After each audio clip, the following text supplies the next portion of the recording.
Bismillahirrahmanirrahim. Assalamualaikum warahmatullahi wabarakatuh. Alhamdulillah wassalatu wassalamu ala Rasulillah wa ala alihi wa sahbihi wa mawalah wa la hawla wa la quwwata illa billahi wa ba'd. Alhamdulillah, segala puja dan puji hanya milik Allah Subhanahu wa ta'ala. Salawat dan juga salam kita hadiahkan kepada Rasul kita Nabi besar Muhammad sallallahu alaihi wa ala alihi wasallam.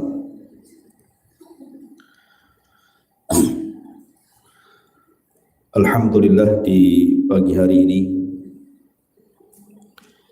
kembali kita bisa duduk untuk berthalabul ilmi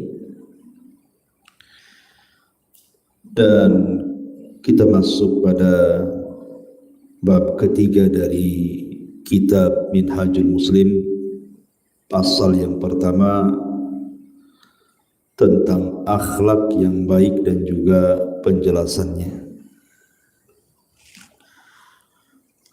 Ma'asyiral muslimat yang dimuliakan Allah Subhanahu wa ta'ala, bercerita tentang akhlak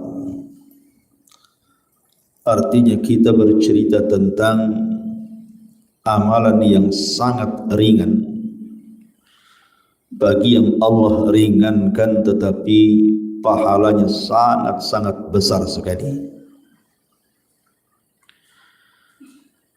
Karena akhlak itu adalah perkara yang paling banyak manusia dimasukkan oleh Allah Subhanahu wa ta'ala ke dalam surga. Dan itu berdasarkan hadis Rasul dari Abu Hurairah radhiyallahu anhu. Ketika Nabi SAW ditanya tentang aktsar ma yudkhilun nas al-jannah, yang paling banyak memasukkan manusia ke dalam surga, maka Nabi SAW bersabda, taqwallah wa husnul khuluq, bertakwa kepada Allah Subhanahu wa ta'ala dan baiknya akhlak. Nabi SAW tidak mengkhususkan satu ibadah di sini. Rasul tidak katakan salat, puasa, zakat, haji, baca Quran dan begitu seterusnya, tidak. Tapi ketika Nabi SAW ditanya perkara yang paling banyak memasukkan manusia ke dalam surga, Rasul menjawab bertakwa kepada Allah dan baik akhlak. Karena takwa itu memperbaiki hubungan kita dengan Allah dan akhlak itu memperbaiki hubungan kita dengan manusia. Bahkan perkara yang paling banyak memberatkan timbangan kelak pada hari kiamat di sisi Allah Subhanahu wa ta'ala adalah akhlak.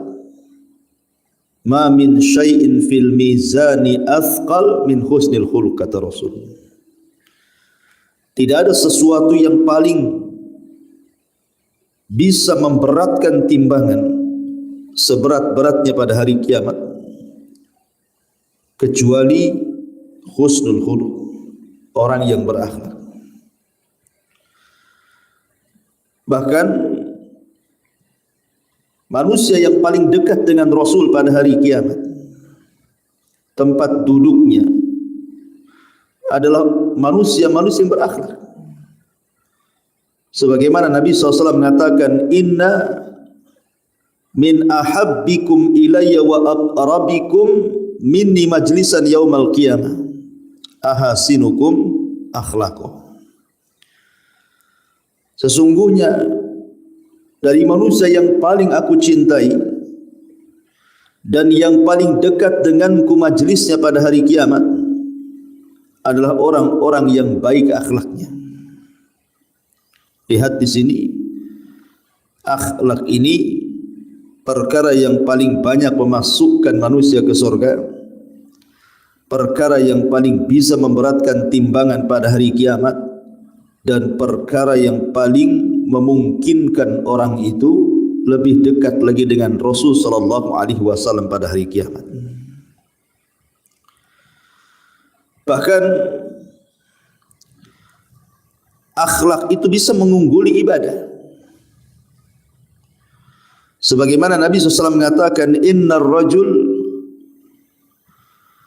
la yudrika bihusni khuluqihi darajata qa'imil laili wa sa'imin nahari. Sesungguhnya seseorang itu bisa mendapatkan dengan baik akhlaknya itu derajat orang-orang yang qiyamul lail dan derajat orang-orang yang puasa di siang hari. Ma'asyiral muslimat yang dimuliakan Allah Subhanahu wa taala, bahkan lebih daripada itu. Ibadah itu, Bu. Ibadah itu tidak mungkin diterima oleh Allah Subhanahu wa taala kecuali orang-orang yang memiliki akhlak. Ibadah seseorang terkadang ditolak oleh Allah Subhanahu wa taala kalau orang tersebut tidak punya akhlak. Makanya kita ingat hadis muflis, hadis kebangkrutan manusia pada hari kiamat. Ketika para sahabat ditanya oleh Nabi sallallahu alaihi wasallam, "Atadruna mal muflisu hadhil ummah?" Tahukah kalian siapa yang paling bangkrut umat ini? Maka para sahabat Nabi sallallahu alaihi wasallam dengan polosnya mengatakan, "Al-muflisu fina ya Rasulullah ma la dirham lahu wa la mata." Ya, orang yang bangkrut di antara kami wahai Rasul, ya orang-orang yang tidak punya dirham dan tidak punya barang dagangan, alias gulung tikar. Tapi Rasulullah SAW mengatakan bukan itu hakikat kebangkrutan manusia.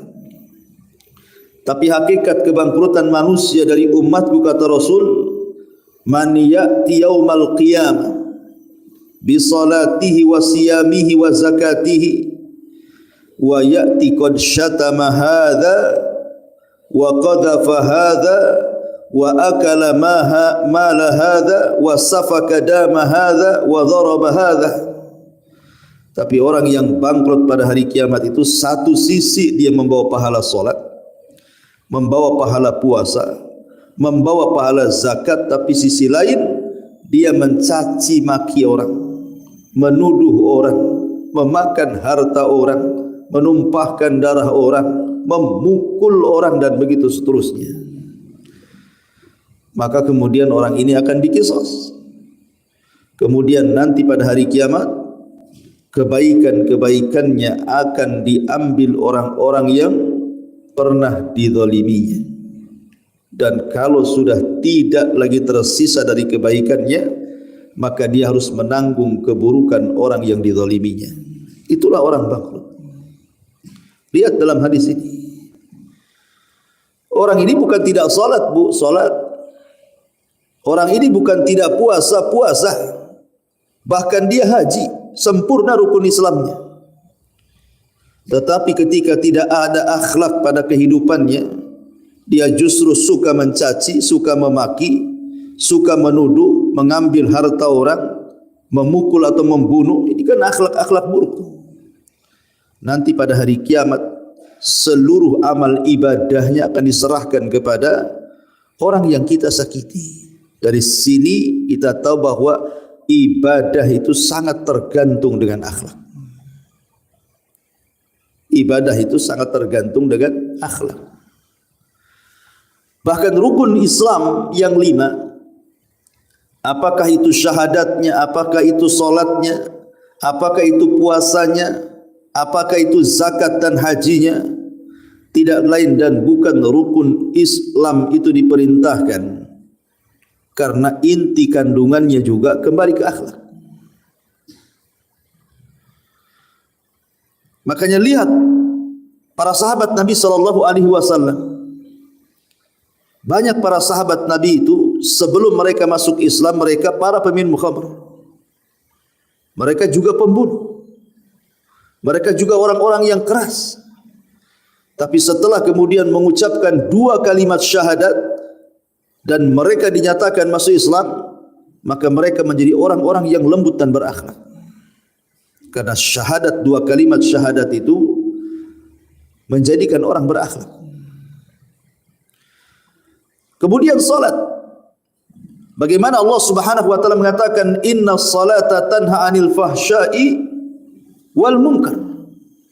Sesungguhnya salat itu mencegah perbuatan keji dan kemungkaran. Lihat bagaimana di balik hikmah salat itu adalah mengajarkan akhlak supaya orang tidak berbuat keji ataupun tidak berbuat kemungkaran.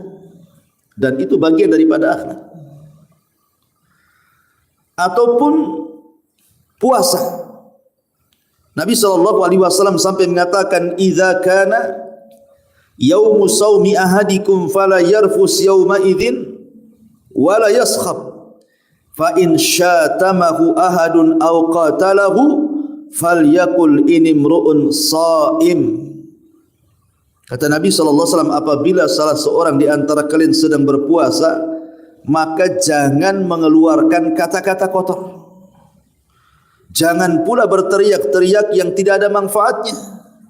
Dan kalau ada orang yang mencelanya atau mengajak bertengkar kepadanya, maka orang yang berpuasa diperintahkan oleh Rasul, falyakul inimru'un shaim. Afwan, saya lagi puasa, saya tidak akan melayani kamu.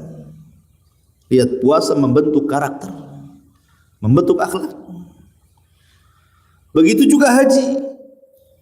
Kata Nabi SAW, man hajja fala yarfus wala yafsub raja'a min dhunubihi ka yaumi waladathu ummuhu. Barang siapa yang haji, saat haji dia tidak mengeluarkan kalimat-kalimat kotor ataupun tidak melakukan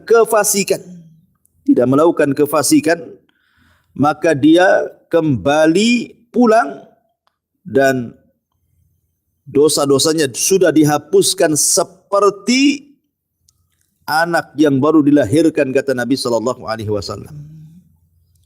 Menunjukkan bahwa haji itu melahirkan akhlak. Ataupun zakat. Allah Subhanahu wa taala berfirman di dalam surah At-Taubah ayat 103, "Khudh min amwalihim sadaqah tutahhiruhum wa tuzakkihim biha wa salli alaihim." Ambillah harta-harta dari mereka sebagai zakat atau sedekah. Untuk apa coba? Untuk membersihkan mereka dan untuk mensucikan mereka. Artinya dibersihkan dari hartanya dan dibersihkan dari akhlak-akhlak, baik akhlak zahir ataupun batin. Kesimpulannya, baik itu syahadat, baik itu salat, baik itu puasa, baik itu haji, baik itu zakat, semua terkandung perintah akhlak. Makanya kemudian akhlak ini tidak bisa dipisahkan dengan ibadah. Makanya kenapa Nabi SAW memuji manusia yang memiliki akhlak itu dengan mengatakan afdalun nas, seafdal-afdal manusia. Dalam sebuah hadis dari Abdullah ibn Amr ibn As radhiyallahu an, dan hadis ini disahihkan oleh Syekh Nasiruddin Al-Albani dalam silsilah as-sahihah. Kata Nabi SAW, afdalun nas kullu mahmumil qalbi saduqul lisan. Qalu saduqul lisan na'rifuhu ya Rasulullah, fama mahmumul qalbi? Qala taqiyun naqiyyu la ithma fihi wala baghya wala ghilla wala hasad. Kata Nabi SAW, seafdal-afdal manusia adalah setiap orang yang mereka menjaga hatinya dan lisannya senantiasa jujur dalam ucapannya, Sahabat bertanya, kalau jujur ucapan kami paham wahai Rasul, tetapi mahmumul qalbi, menjaga hati itu maksudnya gimana? Maka Rasul SAW mengatakan, menjaga hati itu artinya seseorang berusaha untuk bertakwa dan membersihkan jiwa-jiwanya dari setiap penyakit yang tidak ada dosa di dalamnya, tidak ada kezaliman di dalamnya, tidak ada dengki di dalamnya, dan tidak ada hasad di dalamnya. Subhanallah. Rasul mengatakan seutama-utama manusia. Dan Rasul tidak mengatakan seutama-utama manusia adalah orang yang salat, orang yang puasa, orang yang haji, orang yang zakat. Tidak. Tapi Nabi SAW mengatakan seutama-utama manusia adalah orang yang berakhlak. Subhanallah, akhlak ini sangat tinggi sekali nilainya. Makanya wajar kalau Nabi SAW adalah manusia yang paling berakhlak dari seluruh manusia satu jagat raya ini. Sampai Allah Subhanahu wa taala memuji Rasul, wa innaka la'ala khuluqin azim. Sesungguhnya engkau wahai Muhammad di atas akhlak yang paling besar. Ma'asyiral muslimat yang dimuliakan Allah Subhanahu wa taala. Lah akhlak sendiri adalah sesuatu yang bisa menyempurnakan iman seseorang.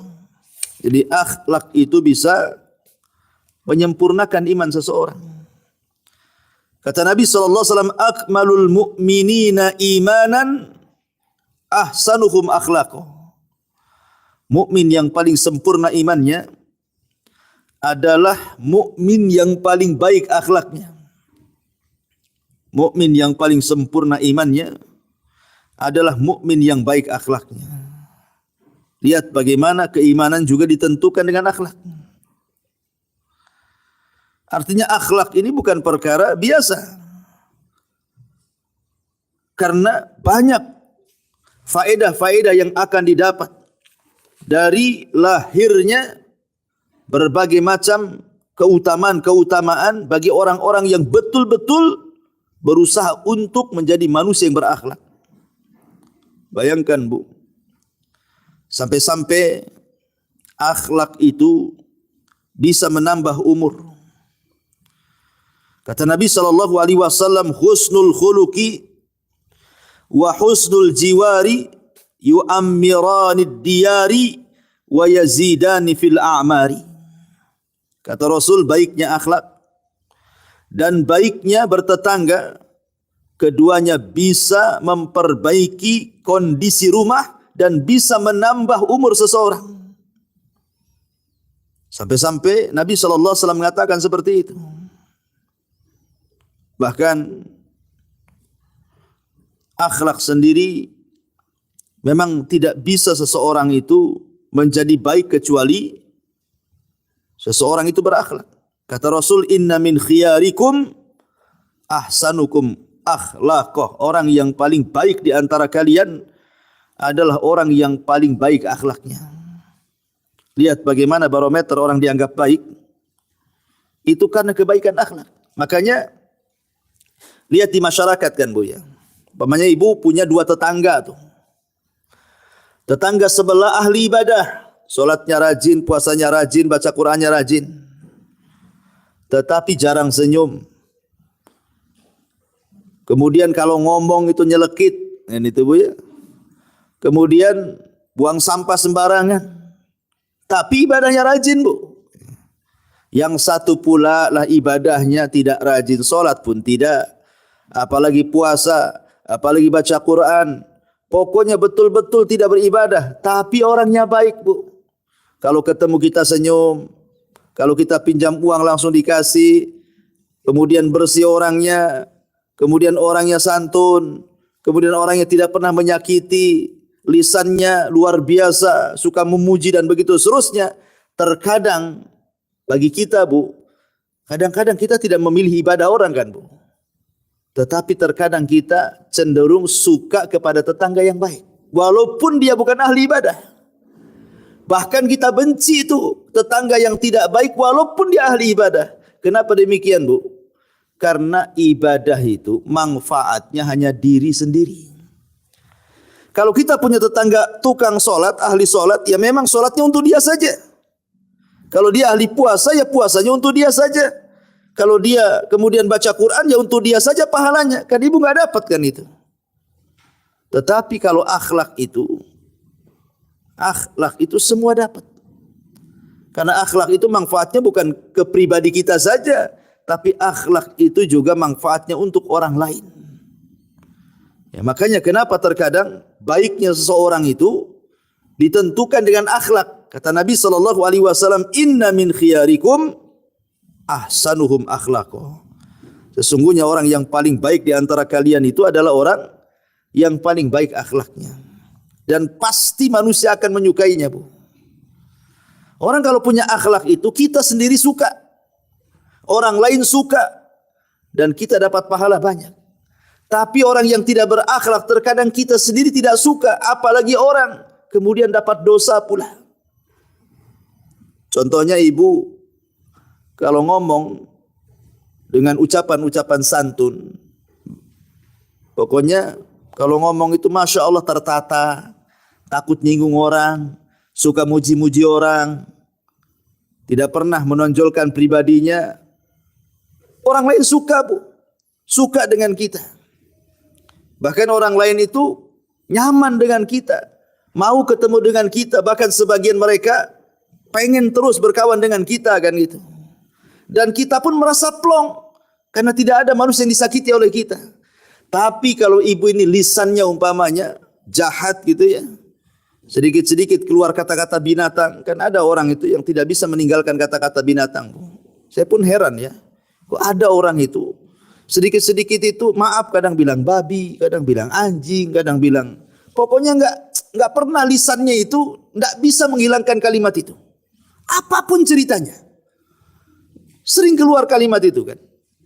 Padahal kalimat itu akan dihisab loh, akan dipertanyakan oleh Allah Azza wa Jal.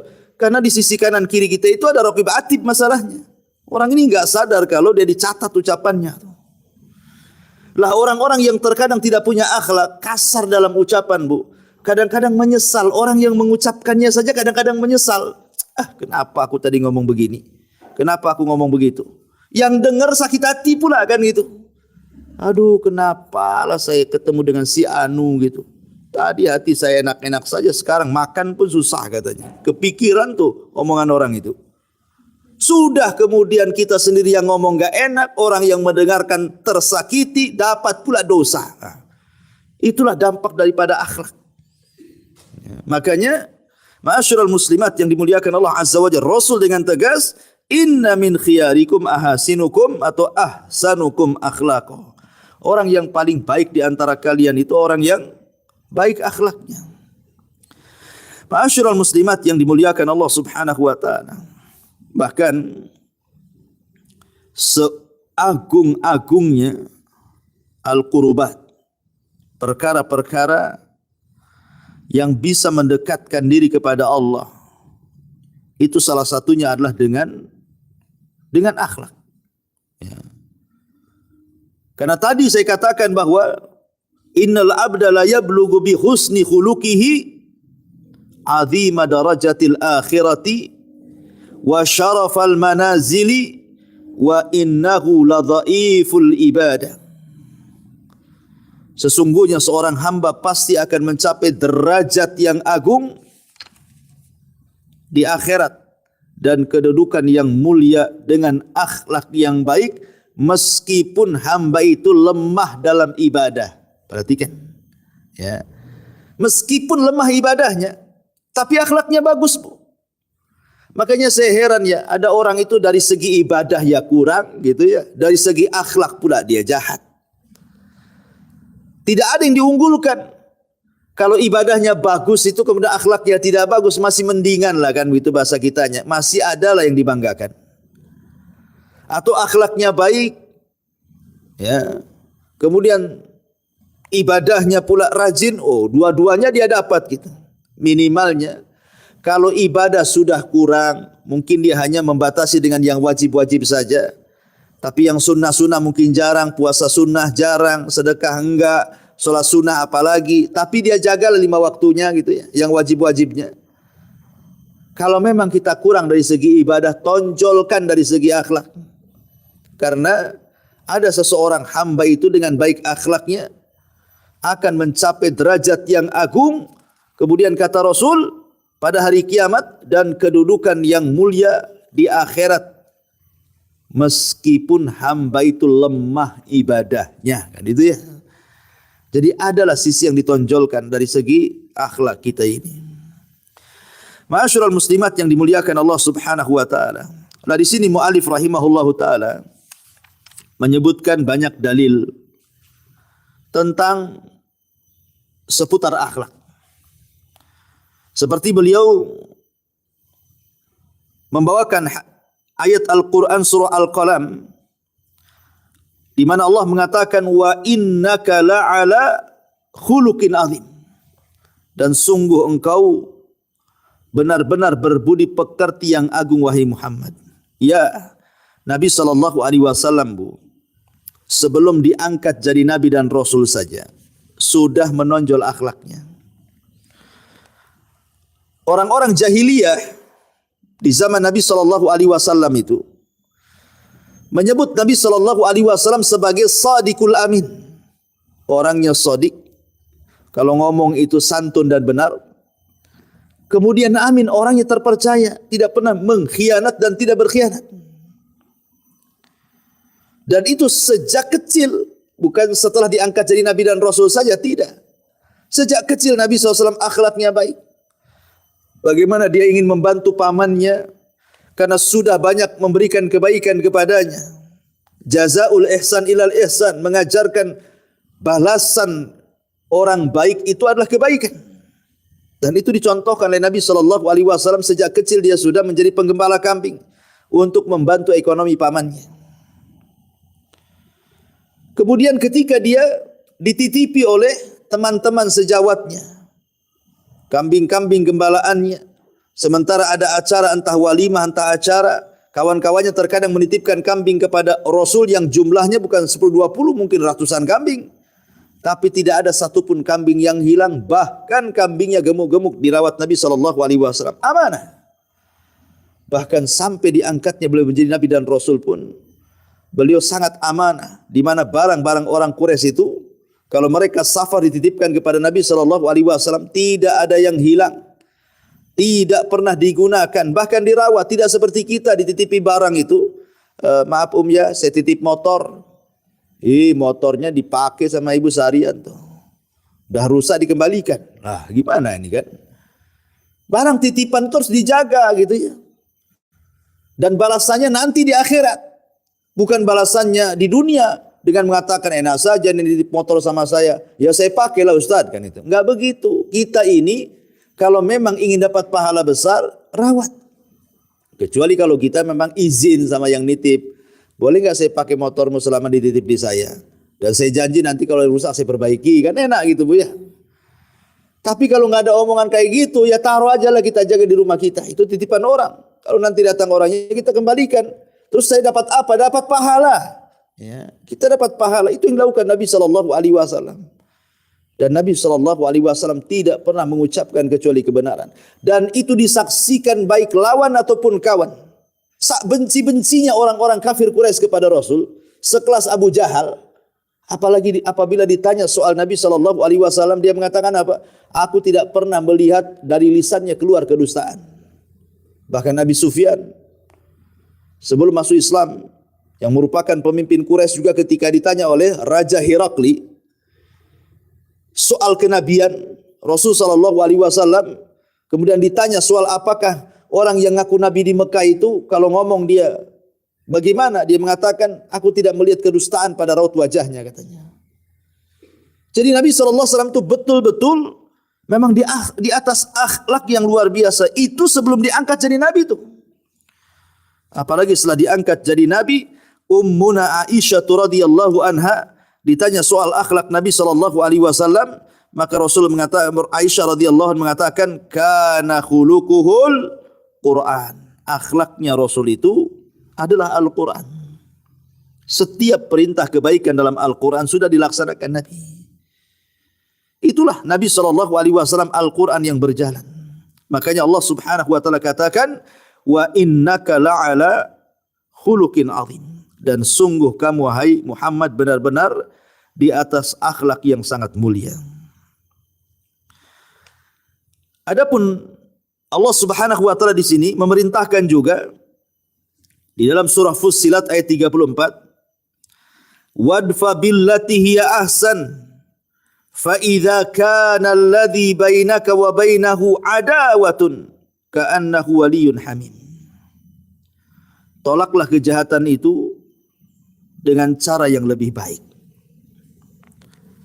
Kalaupun kita harus menolak kejahatan dengan kejahatan, maka balaslah kejahatan itu dengan kejahatan yang semisal saja, Bu.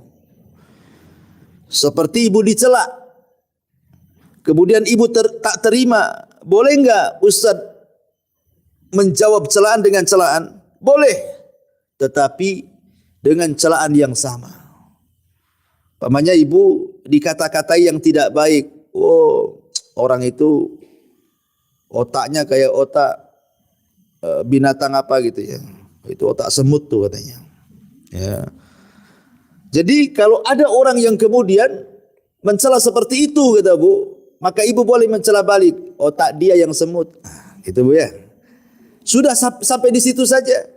Kalau dia mengatakan otak ibu otak semut, maka ibu katakan dia juga otaknya semut. Titik sampai di sini. Jangan ibu tambah. Itu bukan semut saja, buaya-buaya ada tuh.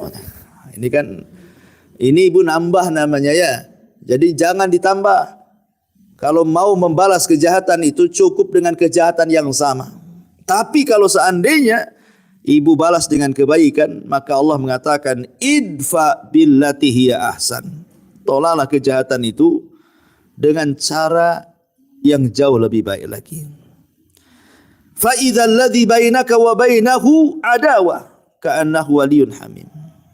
Maka tiba-tiba orang-orang yang antara kamu dan dia ada permusuhan, seolah-olah telah menjadi teman yang sangat setia. Maknanya, jangan ditampakkan permusuhan kita dengan orang itu. Kalau ada orang benci sama kita, kalau memang kita tidak bisa untuk membalas menasihatinya, karena dia sangat memusuhi kita gitu ya. Minimalnya jangan pula tampakkan ketidaksukaan kita dengan dia. Kita tahu dia benci kita, dia memusuhi kita, dan dia suka mencela kita di balik kita, di belakang kita, dan begitu seterusnya. Tapi upayakan, Bu, jangan tampakkan itu kepada orang. Seolah-olah kita tidak ada masalah dengan dia. Padahal masalahnya besar gitu ya. Nah, itulah akhlak. Berusaha menutupi diri kita. Jangan sampai kemudian sesuatu hal yang kita tidak suka itu ditampakkan kepada orang lain. Setiap tidak suka ditampakkan. Justru tidak berakhlak yang seperti itu. Bu, Nabi itu, masalah dia jauh lebih berat dibandingkan kita, Nabi itu. Dia harus menghadapi musuh-musuhnya. Dia harus mencari nafkah untuk keluarganya. Dia harus berdakwah kepada umumnya manusia. Banyak persoalan manusia datang kepada Rasul minta diselesaikan. Masalah Rasul itu jauh lebih banyak dibandingkan kita, Bu. Tapi lihat bagaimana Anas ibn Malik radhiyallahu anhu mengatakan, Nabi SAW tidak pernah lepas daripada senyum. Rasul itu tidak lepas daripada senyum. Bahkan Rasul sangat menganjurkan senyum dan mengatakan tabassumuka li akhika sadaqah.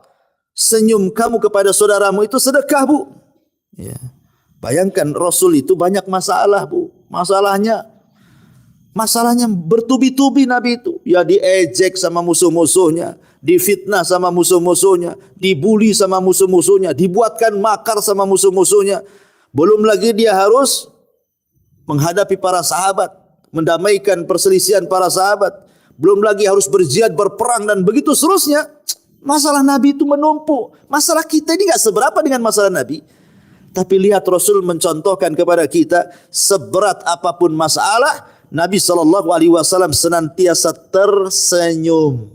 Itu menunjukkan apa, Bu? Akhlak. Kita mah enggak kan itu. Baru tidak suka dengan tetangga saja, Bu, hilang senyumnya. hilang. Ya. Bahkan terkadang ada orang itu subhanallah cantik mukanya, tetapi ketika tidak senyum Bu, kita nengoknya kayak setan Bu. Ya. Karena kalau orang sudah benci itu Bu sama orang kalau sudah benci sama orang Bu, maka mata kita itu akan memandang yang buruk dari dia dan tidak pernah memandang yang baik dari dia Bu. Sama dengan ibu kalau sudah cinta dengan seseorang, tidak akan dipandang keburukannya, yang ada kebaikannya, bahkan akan dibela walaupun dia melakukan keburukan. Kan gitu Bu, ya. Tetapi minimalnya walaupun kita ini bermusuhan dengan orang, tapi kita tetap senyum, ya kan, santun kan gitu. Ya, minimalnya janganlah kayak setan muka kita bukan. Ya, dianggapnya memang si anu itu baik itu, padahal saya sudah musuhi dia, saya sudah jelek-jelekin dia, tapi dia itu masya Allah kok senyum, kadang-kadang ada masalah katanya kan. Nah inilah akhlak Bu. Kadang-kadang akhlak itu sama lawan saja dipuji jadinya kan. Tapi kalau tidak ada akhlak, makin diperkuat. Ya memang itu jahat, tengok aja mukanya tuh katanya. Senyum pun tidak katanya. Ini kan masalah Bu ya. Jadi di sini bagaimana Nabi Allah Subhanahu wa taala mengajarkan akhlak yang mulia. Kemudian juga mu'alif rahimahullahu taala menyebutkan dalam surah Al-Imran ayat 133 dan 134. Wasari'u ila maghfiratin min rabbikum wa jannatin arduha as-samawati wal ardu iddat lil muttaqin alladzina yunfikuna fis sarra'i wadh dharra'i wal kadhiminal ghaidh wal 'afina 'anil nas wallahu yuhibbul muhsinin. Dan bersegeralah kamu kepada ampunan dari Rabbmu dan kepada surga yang luasnya selangit dan sebumi yang disediakan untuk orang-orang yang bertakwa. Siapa orang yang bertakwa itu? Orang-orang yang menafkahkan hartanya, baik di waktu lapang ataupun sempit. Kemudian orang yang bertakwa adalah orang-orang yang menahan amarahnya dan suka memaafkan kesalahan orang lain. Allah menyukai orang-orang yang berbuat baik. Lihat.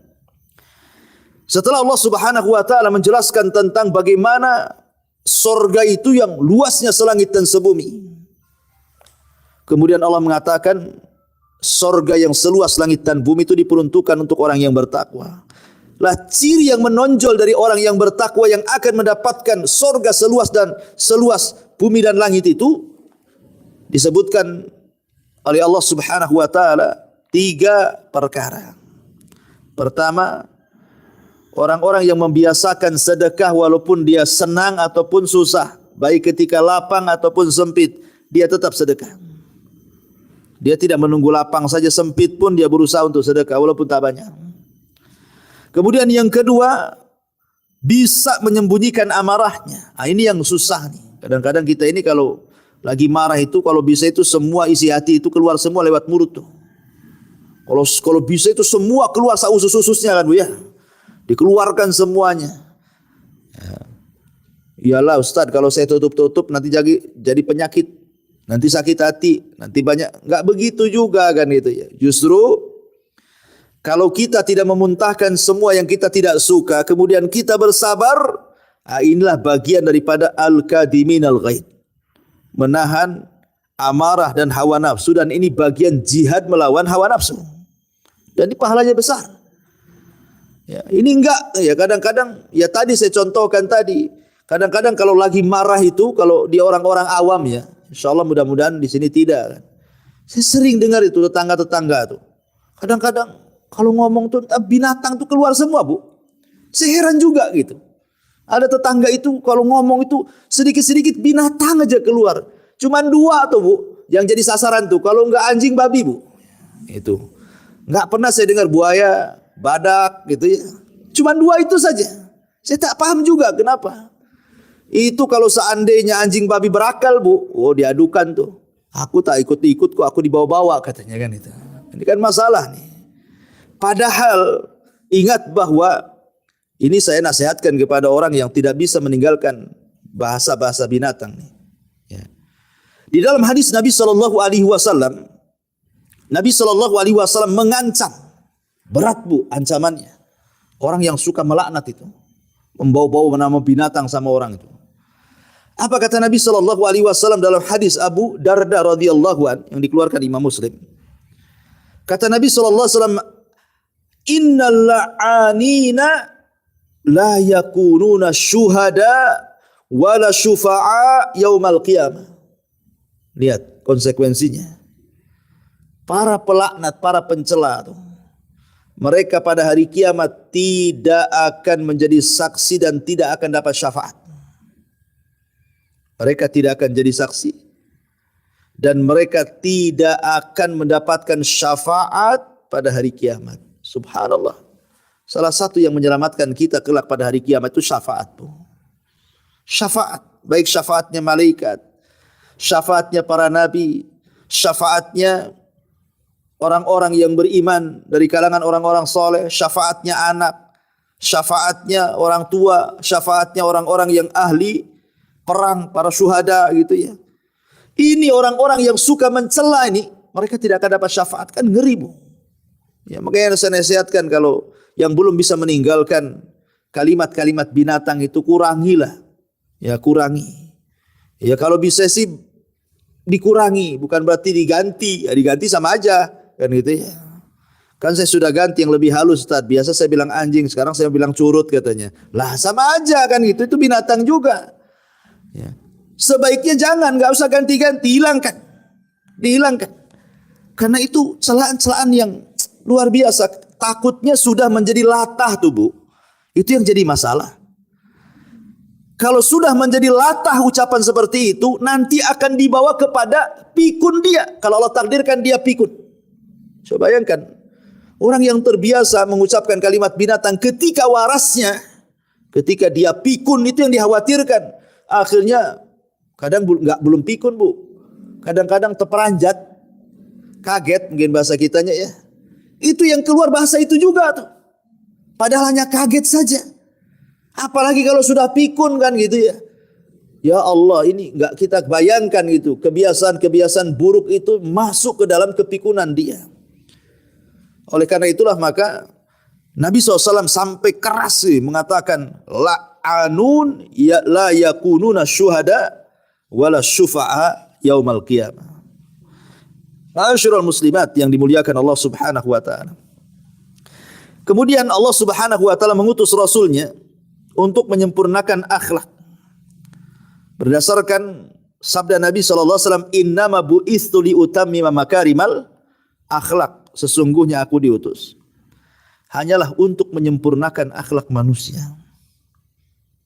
Menyempurnakan akhlak manusia. Subhanallah. Lalu akhlak seperti apa? Akhlak seperti apa yang diajarkan Nabi sallallahu alaihi wasallam? Artinya sifat-sifat orang berakhlak itu seperti apa sih sebenarnya? Kalau orang itu dikatakan berakhlak itu apa kriterianya? Para ulama mengatakan bahwa sifat-sifat akhlak yang baik itu, satu, an yakunal insan kathirul haya. An yakunal insanu kathirul hayai qalilal adha.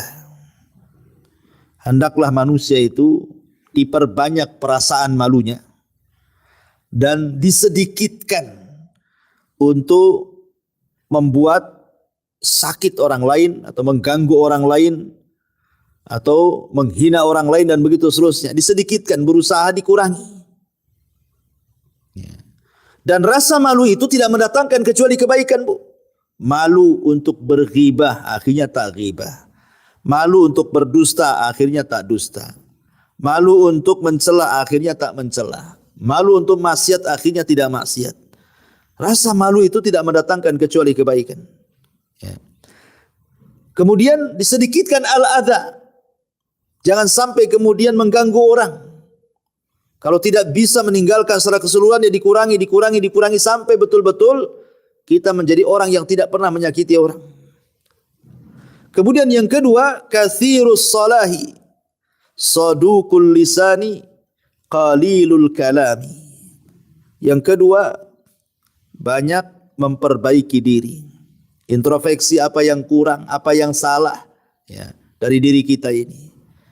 Kemudian lisannya berusaha setiap hari dilatih untuk santun. Memang melatih lisan itu yang terbiasa kasar itu memang agak sulit. Ya. Tetapi harus dilatih. Dibuang itu bahasa-bahasa binatang, bahasa-bahasa kasar, bahasa-bahasa itu kalau bisa dibuang. Ya mulailah dia lembut kan itu ya. Nanti bisa kok, perangai itu bisa dirubah. Karena asal manusia itu tidak kasar. Ya. Asal manusia kan lembut, Bu. Lihat bayi itu kan lembut, lucu, itu asal manusia. Udah gede, kita pun serem nengoknya gitu ya. Kemudian sedikit bicara, karena kalau sudah banyak bicara itu biasanya banyak salahnya. Kalau sudah banyak salahnya, banyak dosanya. Kalau sudah banyak dosanya ya kemana lagi, ya neraka tempatnya kan itu. Kalaupun harus banyak bicara, maka ucapkan kalimat-kalimat santun, kalimat-kalimat yang baik. Ayat-ayat Al-Quran, hadis-hadis Rasul, nasihat-nasihat gitu ya. Kalaupun harus banyak ngomong, kayak Ustadz gini kan, perasaan dari awal sampai akhir, saya aja yang banyak ngomong di sini, Bu. Ya kan? Ya, tapi yang kita sampaikan itu kan nasihat-nasihat gitu ya. Ayat-ayat, nggak masalah kalau harus banyak ngomong. Tapi kalau tidak menyampaikan Quran, tidak menyampaikan sunnah, tidak menyampaikan nasihat, yang ada cacian makian, buat apa kan itu? Lebih baik faliyakul khairan auliyasmut. Katakan yang santun kalau tidak bisa diam. Kemudian juga di antara sifat akhlak yang baik itu kathirul amali, qaliluz zalali, qalilul fuduli. Banyak melakukan amal saleh. Kemudian sedikitkan seseorang itu tergelincir, dan juga sedikitkan untuk tidak berlebih-lebihan dalam setiap masalah. Ya makan secukupnya, jangan berlebih-lebihan. Minum juga sama, tidur juga sama, ngomong juga sama, bergaul juga sama. Karena sesuatu yang sifatnya melampaui batas itu tidak bagus. Apapun. Ibadah pun sama, kalau melampaui batas kan jatuh ke bid'ah, Bu, enggak boleh. Ya. Maka begitu juga, itu bagian daripada akhlak itu, kurangi hal-hal yang mubah, seperti umpamanya ibu ingin bosanlah di rumah gitu kan. Kan lama-lama kan ada waktu-waktunya ibu bosan gitu ya, sama pasangan atau sama anak-anak kan. Ibu ingin refreshing, bahasa saya itu, akhirnya datanglah ke rumah tetangga, ngobrol-ngobrol, setelah izin sama suami, tengok anak-anak sudah pada sekolah gitu ya. Daripada luntang-lantung di rumah, ke tetangga lah, cari hiburan gitu ya. Tidak ada masalah, Bu. Tapi kalau sudah melampau, ibu ke tetangga jam 1 siang datang kan itu, jam 1 malam pulang, Bu. Wah, ini kan melampau, ini ngapain ibu di tetangga tuh? Suami nyari-nyari kan itu, handphone pula dimatikan sengaja. Ya. Jadi sesuatu yang melampau itu tak bagus. Ya. Kemudian juga barron wasulan wakuran saburan syakuran radiyan haliman rafiqan afifan syafiqan gitu ya. Di antara ciri akhlak adalah barron, berbuat baik kepada orang tua. Wasulan, suka silaturahim dengan keluarga. Waquran, senantiasa tenang, tidak tergesa-gesa dalam memutuskan sebuah perkara. Syakuran, senantiasa lisannya bersyukur. Alhamdulillah. Saburan, sabar kalau ditimpa musibah. Radian, redha dengan pemberian Allah alias qanaah. Ya, kemudian haliman, lembut.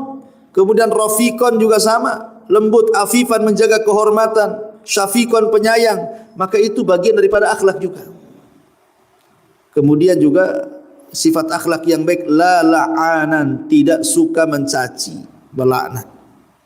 Ya, wala syababan, tidak suka menghina, mencela. Wala namaman, tidak suka mengadu domba. Wala mubtaban, tidak suka menggibah. Wala ajulan, tidak tergesa-gesa. Wala quhudan, tidak dengki dalam hatinya. Wala bakhilan, tidak kikir, tidak bakhil. Wala hasudan, dan tidak hasad. Nah, ini juga bagian daripada baiknya akhlak. Tidak suka mencela, tidak suka melaknat, tidak suka mengadu domba, tidak suka menggibah, tidak suka tergesa-gesa, tidak suka dengki, tidak suka bakhil, dan tidak suka hasad. Nah, ini bagian daripada sifat akhlak yang baik. Termasuk juga basyasan hasyasyan, senantiasa sumringah, senyum, menyenangkan wajahnya. Yuhibbu fillah, dia mencintai karena Allah, wa yardha fillah, dia redha karena Allah, wa yaghdab fillah, kalaupun harus emosi karena Allah Subhanahu wa taala. Nah, ini di antara sifat-sifat pokok orang itu dikatakan berakhlak, ya, secara global. Lalu bagaimana caranya, Ustaz? Saya ini ya ingin sih meninggalkan apa yang tadi dinasihatkan. Pamannya dulunya suka kasar, akhirnya jadi lembut gitu ya. Yang dulunya ngomongnya tidak tertata, sekarang mulai ditata gitu. Yang dulunya suka dendam, dengki, hasad. Gimana caranya ya supaya hilanglah akhlak-akhlak buruk itu, macam mana caranya? Maka ulama membahas yang disebut dengan wasail litahsili husnil khuluqi. Apa saja wasilah-wasilah supaya kita mendapatkan akhlak yang baik itu, seperti apa wasilahnya? Ya. Yang pertama, Bu, doa itu penting. Karena doa itu yang bisa merubah kehidupan kita.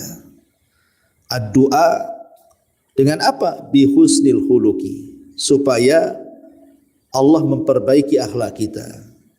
Makanya Rasulullah SAW mengajarkan doa apabila kita menggunakan pakaian apa? Kama ahsanta khalqi fa ahsin khuluqi, kan itu. Sebagaimana engkau memperbaiki bentuk badanku, maka perbaiki juga akhlakku. Jadi minta bukan hanya bentuk badan saja, tapi yang lebih daripada itu ada akhlak batin yang jauh lebih baik. Libasut taqwa namanya. Kan ada pakaian itu ada dua, Bu. Ada pakaian luar, ada pakaian dalam. Bukan pakaian dalam itu yang dipahami enggak.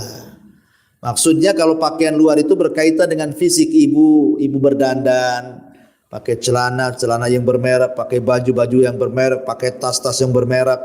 Belum lagi kemudian kosmetiknya dan macam-macamnya lah, alat-alat dandannya itu yang mahal-mahal. Bukan hanya sekedar itu, Bu, memperbaiki badan itu. Atau kalau punya uang datang ke rumah sakit, dioperasi, suntik sana, suntik sini, biar kencang tidak miring, kan gitu ya. Tapi yang lebih daripada itu, libasut taqwa, kata Allah. Pakaian takwa yang lebih baik. Maka berdoa kepada Allah Azza wa Jal, bukan hanya Allah memperbaiki badan kita saja, supaya tidak sakit, supaya tidak cepat tua gitu ya. Maka minta kepada Allah juga supaya diperbaiki akhlaknya. Ini yang pertama, doa.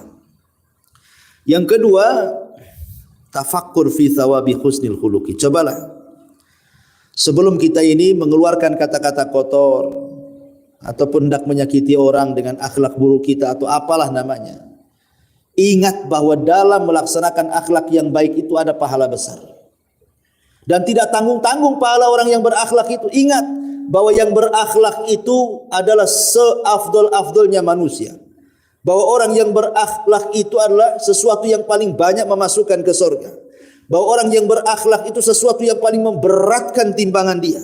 Bahwa yang berakhlak itu sesuatu yang paling mendekatkan dia dengan Rasulullah SAW pada hari kiamat.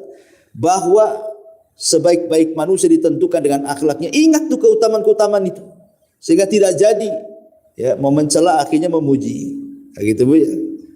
Memandang yang haram akhirnya yang halal, dan begitu seterusnya. Nah, tafakur, coba berfikir kepada pahala besar yang akan diraih daripada orang yang berakhlak itu. Kemudian yang ketiga, qabulun nasihati minal ghairi mahmakana. Mudah menerima nasihat. Orang kalau mudah menerima nasihat, Bu, itu mudah berubah tuh.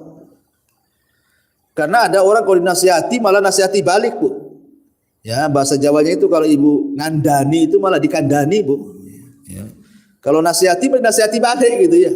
Bukannya diterima, jazakillah khairan, kamu sudah menasihati saya, kalau bukan kamu siapa lagi, dan begitu. Enggak, ya.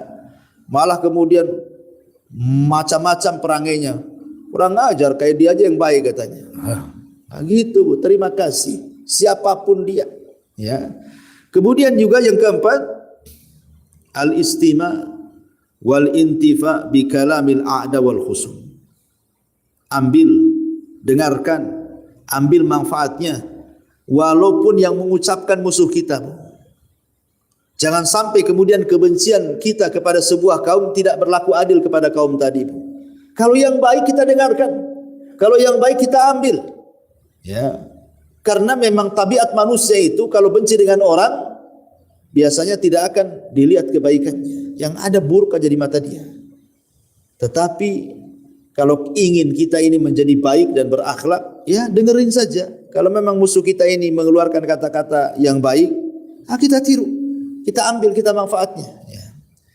Kemudian juga yang nomor 5, musahabatu ahlil fadli wal muru'ah. Kalau akhlak ingin baik, Bu, jangan berkawan dengan akhlak-akhlak yang buruk. Ibu ini susah meninggalkan ghibah. Temannya pula ahli ghibah. Ya klop lah kan begitu. Ibu ini ahli ya tadi. Mungkin bukan ibu lah, contohnya yang lain aja. Ya. Mungkin ada orang-orang yang belum bisa meninggalkan kalimat-kalimat tadi. Binatang-binatang. Kawannya lebih parah lagi. Kalau dia paling 2 binatang aja, dia pula 10 binatang Ustaz. Ini kan klop namanya ya. Sekalian aja dua-duanya masukkan ke kebun binatang. Jadi kalau ingin baik, berkawan dengan orang baik. Siapapun yang berkawan dengan orang baik 40 hari saja, Bu, sudah mempengaruhi dia, Bu. Sebagaimana orang itu berkawan dengan orang jahat 40 hari saja sudah bisa jadi jahat ya. Makanya kalau ingin akhlaknya baik, berkawan dengan pemilik akhlak yang baik. Kemudian juga mujanabatus sufaha wal battalin. Kalau bisa jauhi orang-orang yang safih. Orang-orang yang bodoh, orang-orang yang jahil dan tidak berakhlak. Karena biasanya orang-orang yang tidak berakhlak itu disebabkan karena kebodohan, karena kejahilan. Tinggalkan.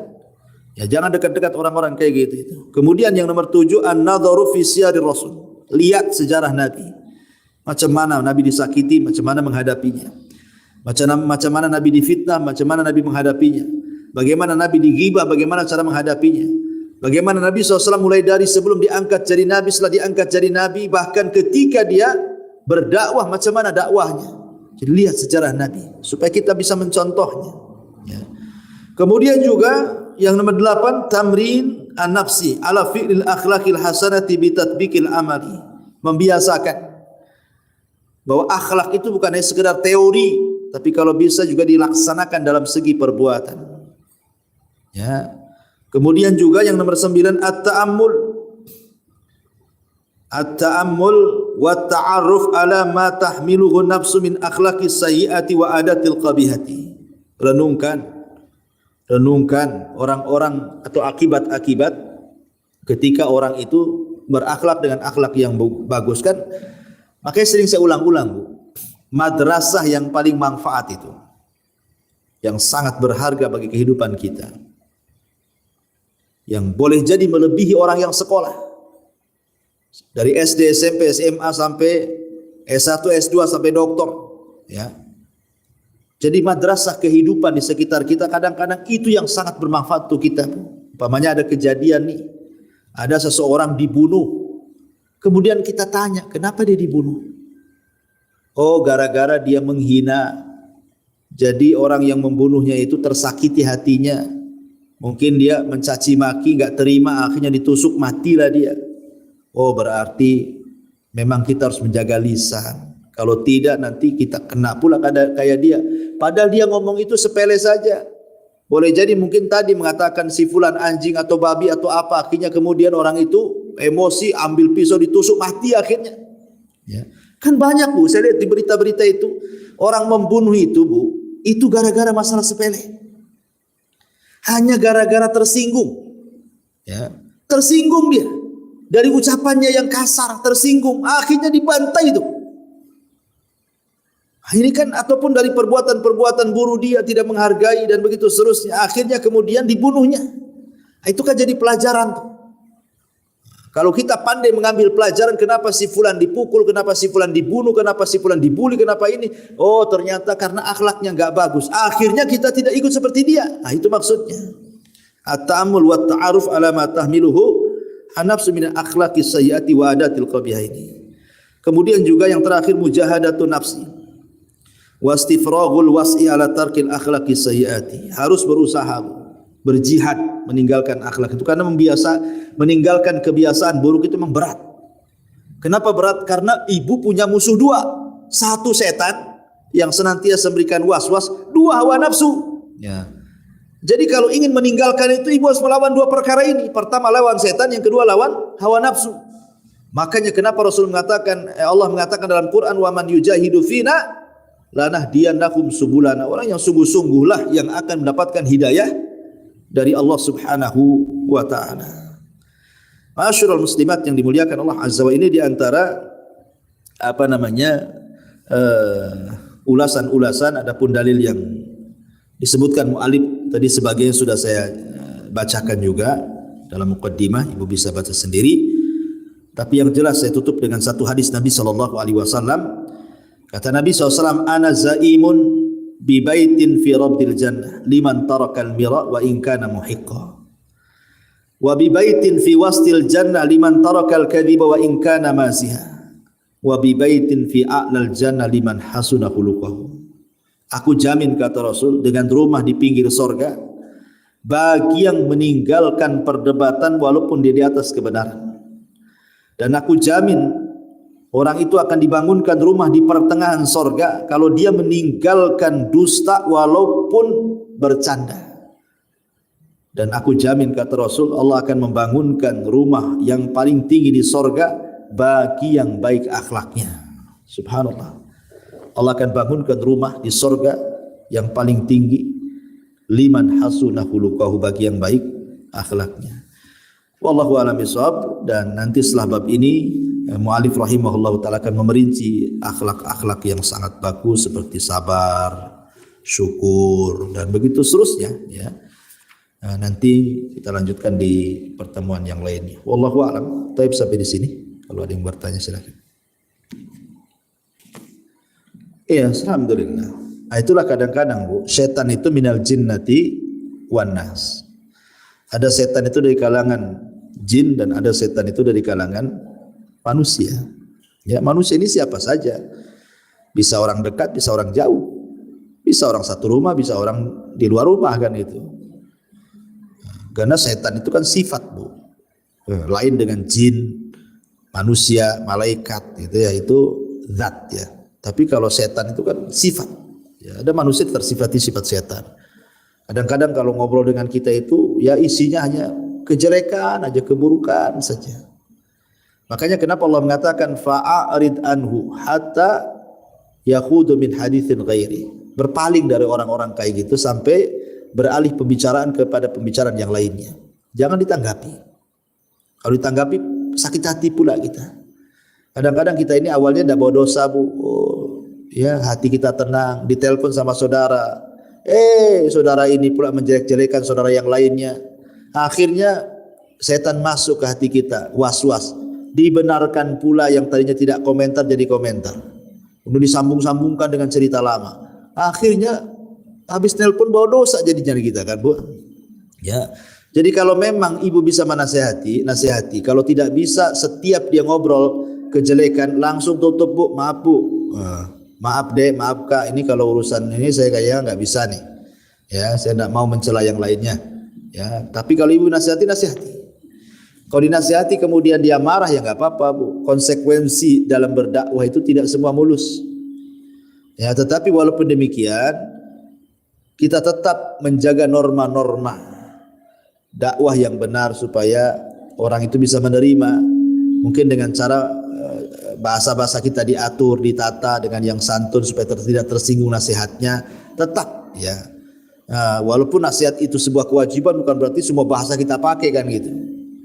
Kadang-kadang ada orang yang mau menasihati orang itu, orang yang dinasihati lari, Bu. Kenapa? Kasar orangnya. Saya melihat ada orang yang menasihati orang itu niatnya baik sebenarnya sih. Niatnya itu baik, orangnya tulus gitu, ingin nasihati saudaranya.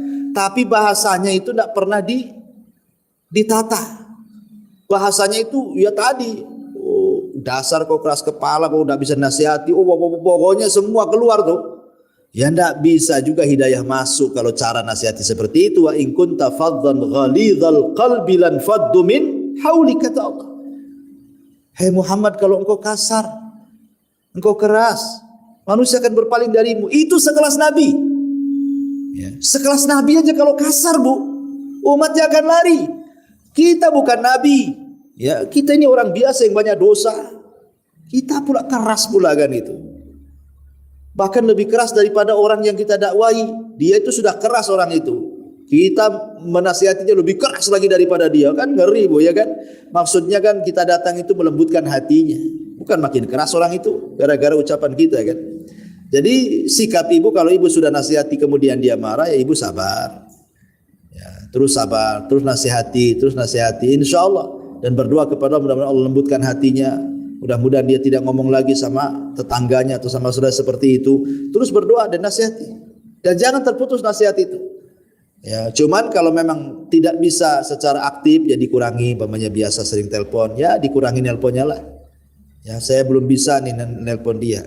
Ya, mungkin nantilah, entah dibuat seminggu sekali, 2 minggu sekali, sebulan sekali, dijarangkan dulu. Ya.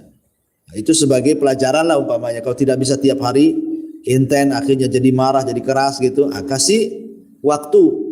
Ya, tapi yang jelas bahwa ibu kan sudah berusaha menasihati. Dan itu sebuah kebaikan. Awal dari kebaikan ketika menginginkan orang itu baik. Ya. Wallahu a'lam. Bagaimana menyikapi bila orang diajak senyum beberapa kali buang muka? Ibu senyum sama siapa Bu? Nah, gitu. Sama orang yang ibu utangi. Ya lah, takut sama ibu kan gitu. Ya. Dan senyum itu juga ada tempatnya. Tidak semua orang ibu senyumi.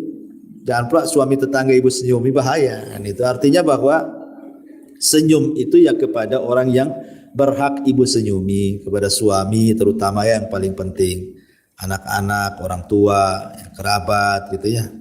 Tapi orang-orang yang tidak berhak disenyumi jangan disenyumi. Ya. Nah, tapi yang jelas bahwa Nabi SAW itu memang senantiasa tersenyum. Bermuka masam itu seumur hidup mungkin 1 kali saja Nabi itu. Ketika siapa? Ketika Abdullah ibnu Umi Maktum datang. Sementara Rasul sedang menghadap para pembesar Quraisy dengan mengharap hidayah dari mereka. Lah Abdullah ibnu Maktum kan orang buta, orang miskin. Ya, jadi kalaupun dia masuk Islam ya dia aja masuk Islam. Tapi kalau orang Quraisy ini pembesarnya masuk Islam, diharapkan satu kabilah masuk Islam, itu maksud tujuan Nabi kan itu. Tapi Allah tidak demikian. Ini yang jelas-jelas ingin masuk Islam, kau tolak, itu yang gak jelas masuk Islam kau hadapi gitu, seolah-olah seperti itu. Maka turun ayat abasa wa tawalla an ja'ahul a'ma. Tiba-tiba Rasul mukanya masam, berpaling, tidak mau melihat Ibnu Umi Maktum. Maka Allah turunkan ayat ini.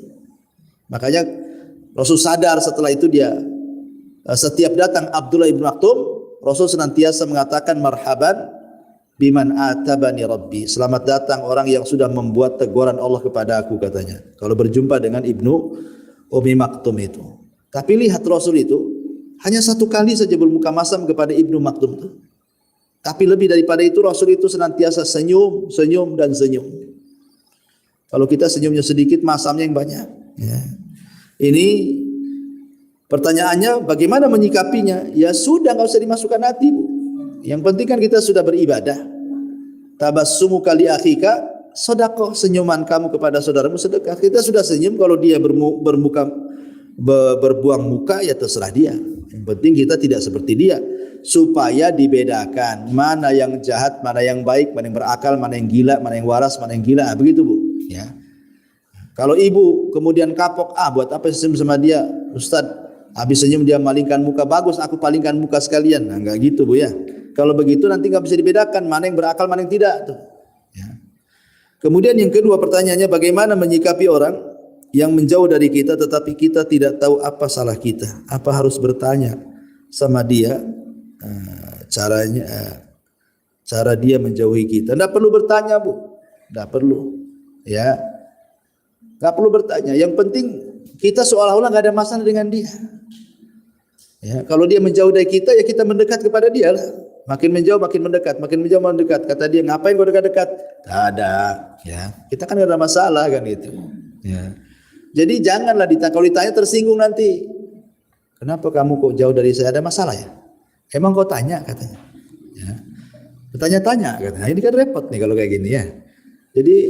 Jadi hal-hal yang seperti ini nggak perlu ditanya Bu. Ya, yang penting ibu berbuat baik, soalnya nggak ada masalah, nggak usah dipikirkan. Kadang-kadang setan masuk tuh Bu. Itulah pentingnya husnudzon di sini. Berhusnudon, kita husnudon, kenapa dia jauh dari saya daripada dekat? Oh, mungkin dia lagi ada masalah dengan keluarganya. Mungkin ada masalah dengan yang lainnya, mungkin ada masalah ini. Berhusnudon, Bu. Kalau seandainya kita bisa berikan uzur 100 uzur, berikan. Nah, jadi itu yang harus kita ada supaya kita tidak sakit hati. Supaya hati kita terjaga, ya. Tidak terlingkupi dengan suudon, akhirnya kemudian setan masuk was-was. Nah, kita jadi benci sama dia kan. Jadi itu yang harus dipahami, ya. Ada orang akhlak baik, ada orang yang akhlaknya baik tetapi tidak salat puasa, apakah termasuk orang yang beriman? Ya tidaklah, kan ibadah dengan akhlak itu tidak bisa dipisahkan. Kalau orang enggak salat sama sekali ya kafir dia. Orang yang meninggalkan salat kan bisa kafir, Bu. Nah, cuman maksud saya itu tadi yang saya jelaskan, terkadang orang yang punya akhlak walaupun dia kurang ibadahnya atau sama sekali enggak beribadah, kita ini kadang-kadang lebih suka sama orang kayak gitu, Bu, dibandingkan yang ahli ibadah tapi akhlaknya enggak ada, kita enggak suka kan gitu. Kadang-kadang seperti itu. Tapi kalau masalah bicara soal keimanan ya beda. Ya orang yang ahli salat tentu akan dibedakan dengan yang tidak salat. Bahkan orang yang tidak berakhlak bisa kufur juga. Apabila dia mengeluarkan kalimat-kalimat yang tanpa sadar kalimat itu mengeluarkan dia dari Islam. Kan? Bisa juga kan itu. Jadi buruknya akhlak bisa jadi kufur. Orang yang meninggalkan ibadah juga bisa jadi kufur. Makanya kenapa ibadah dan akhlak itu tidak bisa ditinggalkan. Harus dipasangkan. Seperti hadis Rasul, apabila kita punya anak gadis kemudian ada laki-laki yang melamar anak gadis kita, apa kata Rasulullah? Lihat agama dan akhlaknya. Maksudnya agama itu hubungan kita dengan Allah dan hubungan dia dengan makhluk. Lihat dua-duanya.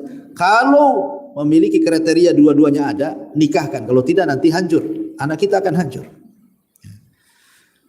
Baik, bismillah. Ustaz, semoga Ustaz selalu dalam lindungan Allah. Amin ya rabbal alamin.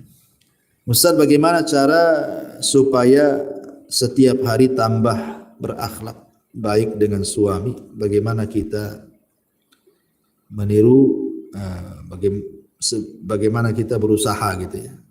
Kenapa terkadang ilmu itu susah diamalkan? Iya. Ya tadi saya sudah sebutkan kiat-kiatnya kan, Bu. Wasilah-wasilahnya tadi itu kan. Bahwa pertama ya berdoa kan gitu ya. Jangan supaya kita akhlaknya semakin baik, karena akhlak itu kan sumbernya dari hati, Bu. Akhlak itu sumbernya dari hati. Kalau hati kita jernih, maka badan ini akan jernih. Tapi kalau hati kita tidak jernih, badan pun ikut-ikut hati. Ya, makanya kenapa kita berdoa kepada Allah agar Allah menjernihkan hati kita, membolak-balikan hati kita di atas ketaatan kepada Allah, supaya kalau hati baik, cara berfikirnya pun baik, cara bersikap baik, cara berbuatnya baik. Jadi berdoa supaya hati kita ini bersih, supaya menjadi akhlak yang baik. Kemudian tadi kalau kita hendak melakukan keburukan, ingat, buruk itu dosa besar, akhlak ini pahalanya besar. Kemudian juga mudah menerima nasihat, lihat sirah Nabi, lihat sirah para ulama, ya. Kemudian berusaha, namanya akhlak buruk itu kan harus dirubah menjadi akhlak yang baik, dan itu memang ada upaya, Bu. Tadi saya katakan musuhnya dua masalahnya, setan sama hawa nafsu. Ya, makanya apalagi kemudian ibu bisa memandang bahwa suami itu adalah sorga bagi ibu dan neraka bagi ibu. Kata Rasulullah SAW, umduri, lihatlah dirimu dari suamimu, fa innahu jannatuki wa naruk. Suami itu sorgamu atau bisa menjadi neraka. Tinggal milih. Suami itu bisa menjadi sorga ibu atau bisa menjadi neraka ibu. Contoh, suami akan menjadi neraka ibu kalau ibu tidak berakhlak. Apabila suami mengajak tidur, ibu menolak, dilaknat ibu sampai subuh kan begitu. Kalau suaminya dongkol gitu. Itu salah satu bentuk bahwa suami bisa masukkan ibu ke neraka kan. Hanya karena ibu menolak ajakan suami, sudah dikatakan ibu masuk neraka tuh, dilaknat ya kan. Atau bisa menjadi surga suami itu, Bu. Ya, karena setiap ibu senyum kepada suami jadi pahala kan itu ya. Masak untuk suami jadi pahala, ngepel untuk suami jadi pahala, mijet ngerok suami jadi pahala, semua jadi pahala. Ibu ngomong suami senang jadi pahala.